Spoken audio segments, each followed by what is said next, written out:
இந்த AK-47 அப்படின்னு சொல்கிறோம்ல, மிகப்பெரிய பவர்ஃபுல் ஒரு மிஷின் கன் நம்ம சொல்கிறோம். ஆனால் நம்ம இயக்கத்திற்கு MK-24 இருக்குது, நம்முடைய இயக்கத்திற்கு MKS-53 இருக்குது. இப்போ புதுசாக ஒரு வெப்பன் வந்திருக்கு, MKUS-77 அப்படிங்கிற மிகப்பெரிய ஒரு வெப்பன். இது வெறும் இந்த குண்டுகளால் நம்ம வந்து எதிரிகள் தாக்குறதுங்கிறது வெறுமனே இது வந்து நம்முடைய தாக்கக்கூடியதை அழிக்கக்கூடியதற்காக மட்டுமல்ல, கருத்துக்கள் கொண்டு அவர்களை நம்ம தாக்கப் போகின்றோம். அந்த கருத்து நம்மகிட்ட அதிகமாக இருக்கின்றது. என்னென்னைக்கு எந்தெந்த மேடைக்கு எந்தெந்த கருத்தை பயன்படுத்த வேண்டும் என்பது நமக்கு முழுமையாக அறிந்தவர்கள் நாம் ஒவ்வொருவருமே. ஆக அப்படிப்பட்ட ஒரு அறிவு சார்ந்த சமுதாயத்தை நாம் படைத்திருக்கணும். அதனால தான் அண்ணன் அவர்கள் பயன்படுத்திய இந்த வார்த்தையெல்லாம் பார்த்தீங்கன்னா, அந்த இடி முழங்க இளம் தலைவர் அப்படிம்பார், மாவீரன் அப்படின்னு சொல்லுவார், இந்த பாசிச சக்திகளை வீழ்த்தி வேறொருப்போம், இந்த மாதிரி வார்த்தைகள்லாம் அண்ணன் ஜோயில் எப்படி கம்பீரமாக இருக்கிறோம், அது மாதிரி அவருடைய வார்த்தைகளும் பார்த்திங்கன்னா கம்பீரமான வார்த்தைகளை பயன்படுத்தக்கூடியாகத்தான் அதை நான் பார்க்கின்றேன். அதுவும் நம்மளுடைய இளம் தலைவருடைய பிறந்தநாள் நிகழ்ச்சி அறிவாலயத்தில் கொண்டாடுறோங்கிற பொழுது இன்னும் எனக்கான ஒரு கூடுதல் மகிழ்ச்சி. என்னை வளர்த்தெடுத்த ஒரு இளைஞரணி, அந்த இளைஞரணி என்னை அழைத்திருக்கின்றது அப்படிங்கிறது எனக்கு கூடுதல் பெரும் உண்மைதான். அன்பில் மடியில் நான் பிறந்தேன் என்று சொன்னாலும், அறிவாலயத்தில் தாளாட்டப்பட்டவன் என்று சொன்னாலும், அன்பகம்தான் என்னை தூக்கி வளர்த்தது என்கின்ற அந்த ஒரு பெருமை எனக்கு என்றைக்குமே உண்டு. ஒன்று நினச்சி பாருங்கள், நீங்கள் வருகை தந்திருக்கலாம், நம்ம ஒரு இளைய சமுதாயத்துக்கான நமக்கான வழிகாட்டியாக நம்முடைய இளம் தலைவர் இருக்கிறார் என்று சொல்லும் பொழுது, ஒரு இளைஞரணி செயலாளர் இருந்து வந்துச்சா தன்னை ஒரு தொண்டனாக நினைத்துக்கொண்டே. இப்போ நடந்த அறிவு திருவிழாவில் கூட பேசக்கூடிய நான் தலைவர், நான் சொல்கிறத நீங்கள் கேளுங்க அப்படின்னு சொல்லலை. அது தலைமை பண்புக்கு அழகு இல்லை. உனக்கு ஏதாச்சும் கருத்து தான் நீ பேசு, அதை நான் ஓரமாக உட்காந்து நான் கேட்குறேன்ட்டு தனியாக ஒரு சேர் போட்டு உட்காந்து ஒவ்வொருத்தருடைய கருத்தையும் நீ உள்வாங்கி கொண்டது மட்டுமல்ல, என்னை தனிப்பட்ட முறையில் பார்க்கும் பொழுது யார் யார் எந்தெந்த கருத்துக்கெல்லாம் சொல்லியிருக்காங்க, ரொம்ப அருமையாக சொன்னாங்க அப்படின்னு அந்த பாராட்டு இருக்கு, அதுதான் தலைமை பண்பு. எனக்கு தான் எல்லாமே தெரியும் அப்படிங்கிறது தலைமை பண்பு கிடையாது. உங்கள்கிட்ட நான் கற்றுக்கிறேன், நீ சொல்லு, அதை நான் வேறு மாதிரி சொல்ல முடியுமா, நான் பார்க்குறேன் என்று சொல்லக்கூடிய நமக்கான ஒரு முன் உதாரணமாக அவர் இருக்கிறார். அதே போன்ற ஒரு துணை முதலமைச்சர் என்று சொல்லும்போது பார்த்தீங்கன்னா, தன்னுடைய நிர்வாக திறமையை எங்கெங்கெல்லாம் வெளிப்படுத்திட வேண்டுமோ அதை அவர் செய்கிறார். அதோடு சேர்த்து தன்னை ஒரு திராவிட இயக்கத்துடைய தலைவராக முன்னிறுத்தி கொள்ள வேண்டும் என்று சொன்னால், ஆரியத்தை வீழ்த்துவதற்கு என்ன மாதிரியான போராட்டங்களை நாம் நடத்த முடியும் அதையும் இன்றைக்கி அவர் நடத்தி கொண்டிருக்கின்றார். நமக்கு இருக்கக்கூடிய மிகப்பெரிய சவால் என்னென்னா, நம்ம மீது வைக்கப்படுகின்ற அவதூறுகள் தான். அந்த அவதூறுகளை முறியடிக்க வேண்டும் என்பதற்காக பொய்ப்பெட்டி அப்படிங்கிற திட்டத்தை கொண்டு வருகிறார். கொண்டு வந்து நம்முடைய அரசாங்கத்தின் மீது, நம்முடைய இயக்கத்தின் மீது யார் யாரெல்லாம் பொய்யாக ஒரு புகாரை வைக்கிறாரோ அது உண்மைதானா இல்லையா என்பதை எடுத்து சொல்வதற்கான ஒரு நிகழ்ச்சி. இப்படி தன்னை தயார்படுத்தி கொண்டு வந்த ஒரு இளைஞன் தான் 2019, 2021, 2024 தேர்தலில் ஒட்டுமொத்த தமிழ்நாடு முழுவதும் சுற்றி பயணம் செய்து ஒட்டுமொத்தமாக இயக்கத்திற்கான வெற்றியை பெற்றுத்தந்தவர் நம்முடைய இளைஞனுடைய செயலாளர் என்கின்ற அந்த பெருமை நமக்கெல்லாம் உண்டு. சார், அதோடு நிறுத்தினாங்க பார்த்தீங்கன்னா, சேலத்தில் ஒரு மிகப்பெரிய ஒரு மாநாடு. அந்த மாநாட்டை கூட்டி அவர் பேசும்பொழுது கூட லட்சக்கணக்கான என்னுடைய இளைஞர்களை நான் அழைத்திருக்கிறேன், இங்கே அவர்கள் கூடியிருக்காங்க என்று எண்ணிக்கையின் அடிப்படையில் சொல்லலை. நான் இளைஞர்களை கூப்பிடவில்லை, நான் அதிகப்படியாக நான் கொள்கை வீரர்களை நான் அழைத்திருக்கின்றேன் என்று அவருடைய எண்ணங்களை அங்கே அவர் பிரதிபலிக்கின்றார். சரி, அதோடு அவர் நிறுத்தினாரா?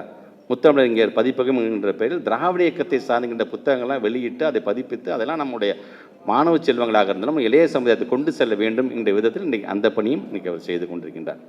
இப்படி ஒவ்வொன்றையும் செய்யக்கூடிய அவருடைய பிறந்தநாளை தான் இன்றைக்கு தமிழ்நாடு முழுவதும் நாம் கொண்டாடிக்கணும். நினச்சி பாருங்கள், 234 தொகுதியும் லைப்ரரி கொண்டு வந்துட்டோம், எல்லா தொகுதியிலும் பாசறை கூட்டத்தை நடத்தி முடிச்சுட்டு ஒரு கொள்கை கூட்டத்தை இன்றைக்கி தயார்படுத்தி, அதனால தான் எங்கு போனாலும் இளைஞரணிக்கு தனியாக ஒரு முக்கியத்துவத்தை தரக்கூடியவராக இன்றைக்கி அவர் விளங்கி கொண்டிருக்கிறார் என்பதை நம்ம கண்கூடாக நம்ம பார்க்க முடியும். ஸோ இது மட்டும்தானா? துணை முதலமைச்சராக அவர் என்னென்னலாம் செய்திருக்கார்? செஸ் ஒலிம்பியாடு கொண்டு வந்ததுலேருந்து ஃபார்முலா F4 கார் ரேஸ் கொண்டு வந்தது, எவ்வளோ இடைப்பாடுகள் அதெல்லாம் கடந்து அதை வெற்றிகரமாக நடத்துனதுலேருந்து, ஒரு ஹாக்கி போட்டி அப்படி வந்துச்சுன்னா ஒரிசா மாநிலத்தில் தான் நடந்துச்சு, அதை கொண்டு வந்து தேசிய லெவலாக இருந்தால் ஏஷியன் லெவலாக இருந்து, ஏன் இன்றைக்கி வேர்ல்டு கப் ஹாக்கி மதுரையிலும் சென்னையிலும் நடத்துவதற்கான அந்த வழிவகை செய்ததுலேருந்து, சரி நீ சாதிக்க நினைக்கிறியா, உனக்கு டேலண்ட் இருக்கா, நீ கவலைப்படாதா என்று சொல்லி சாம்பியன்ஸ் ஃபெடரேஷன் தனியாக இன்றைக்கி ஆரம்பிக்கப்பட்டு அதன் மூலமாக நம்முடைய இளைய சமுதாயத்துக்கு உதவிட வேண்டும். வெறும் பணம் கொடுத்தா மட்டும் போதுமா, வாழ்வாதாரத்துக்கான வேலை வாய்ப்பு அதுக்குன்னு 3% அவனுக்கு நான் கோட்டா தரேன், நீ ஸ்போர்ட்ஸ் நீ சாதி என்று சொல்வதிலிருந்து இப்படி இளைய சமுதாயத்தை அழைத்து கொண்டு ஒரு இடத்துல அமர வைக்கின்ற அளவிற்கு இன்றைக்கி நம்முடைய இளைஞனுடைய செயலாளர் நம்முடைய மாண்புக்கு துணை முதலமைச்சர் தொடர்ந்து இன்றைக்கி அவர் பாடுபட்டு கொண்டிருக்கின்றார். அவருடைய கரத்தை வலுப்படுத்துகின்ற விதமாக வருகின்ற தேர்தல், இப்போ நான் தம்பி அவங்க பாடும்போது கூட இந்த வா வான்னு சொன்னாங்கள்ல, மீண்டும் 7வது முறையாக திராவிட முன்னேற்ற கழகம் ஆட்சிக்கு வா வா வா என்று சொல்லக்கூடிய ஒரு அரங்கமாகவும் உறுதியேற்கக்கூடிய ஒரு இடமாகவும் இந்த இடம் அமைந்திட வேண்டும் என்பதற்காகத்தான் இன்றைக்கு இது போன்ற நிகழ்ச்சிகள் நம்மளாம் பேசிக்கிட்டு இருக்கோம். ஸோ கருத்துக்களை முழுமையாக உள்வாங்கிக் கொள்ளுங்கள். நம்ம மீது யாராச்சும் வசைப்பாடுனாங்கன்னு நினச்சா திருப்பி நம்ம திட்ட வேண்டிய அவசியம் இல்லை. நம்முடைய கருத்துக்கள் மூலமாக பதிலடி வழங்கிட வேண்டும். அதுதான் நம்முடைய துணை முதலமைச்சர் நமக்கு சொல்லித்தந்த பாடம். அவருடைய கரத்தை வலுப்படுத்துவதற்கு அதுதான் சரியான வழியாகவும் இருக்கும் என்பதற்காகத்தான் அதையும் நான் சொல்கின்றேன். ஆக இந்த நல்ல ஒரு நிகழ்ச்சியை ஏற்பாடு செய்திருக்கின்ற, அதற்கு காரணமாக இருக்கின்ற அண்ணன் ஜோயல் அண்ணன் அவர்கள் பல்வேறு பணிகள், இளைஞரணி சார்ந்து பல்வேறு பணிகள் இருக்குது என்று சொன்னாலும், தான் யாரை தலைவனாக ஏற்றுக்கொண்டேனோ அந்த தலைவன் மீது அவருக்கு செலுத்துகின்ற அன்பு, அவர் தலைவனாக செலுத்துகின்ற காதலை வெளிப்படுத்துகின்ற விதமாகத்தான் இன்றைக்கு இது போன்ற வரிகள்லாம் வெளிப்பட்டு கொண்டிருக்கின்றது.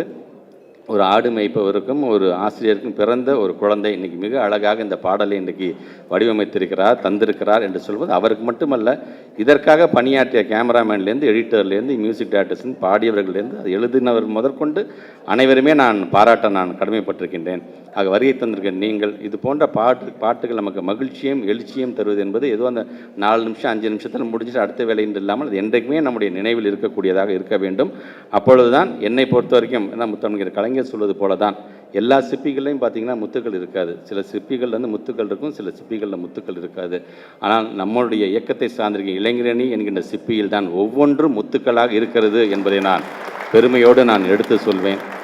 தோண்டுகின்ற சுரங்கள் எல்லா சுரங்கத்திலையும் தங்கக்கட்டி கிடச்சிடாது. ஆனால் நம்முடைய இளைஞரணி என்ற சுரங்கத்தில் தோண்ட தங்கக்கட்டிகளில் சிங்க குட்டிகளாக இன்னும் 5 மாதத்தில் வேட்டையாட காத்து கொண்டிருக்கின்ற சிங்க குட்டிகளாக எங்களுடைய இளைஞரணி தம்பிகள் இருக்கின்றார்கள். வேட்டையாடுகிறது என்று சொல்லுவது மனித வேட்டை அல்ல, வாக்கு வேட்டையில் நாம் வெல்வோம். வாக்கு வேட்டை நடத்துவதற்கு நாம் நம்ம இன்றிலிருந்தே தயார்படுத்திக் கொள்வோம் என்று உறுதி செல்லுகின்ற ஒரு நிகழ்வாகவும் இந்த நிகழ்வு அமையட்டும் என்று சொல்லி உங்களோடு சேர்ந்து நம்முடைய துணை முதலமைச்சர் பல்லாண்டு காலம் வாழ்க வாழ்க வாழ்க என்று வாழ்த்தி இந்த உரையை நிறைவு செய்கிறேன். நன்றி, வணக்கம். செய்திகளை உடனுக்குடன் தெரிந்து கொள்ள கீழ்கண்ட கேபிள் மற்றும் டிடிஹெச் நெட்வொர்க்குகளில் எம்நாடு செய்தி தொலைக்காட்சியை காணுங்கள். பாதகம் செய்பவரை கண்டால் நாம் பயம் கொள்ளலாகாது பாப்பா. மோதி மிதித்துவிடு பாப்பா, அவர் முகத்தில் உமிழ்ந்துவிடு பாப்பா. அண்மை செய்திகளை உடனுக்குடன் தெரிந்து கொள்ள இணைந்திருங்கள் எம்நாடு தொலைக்காட்சியுடன்.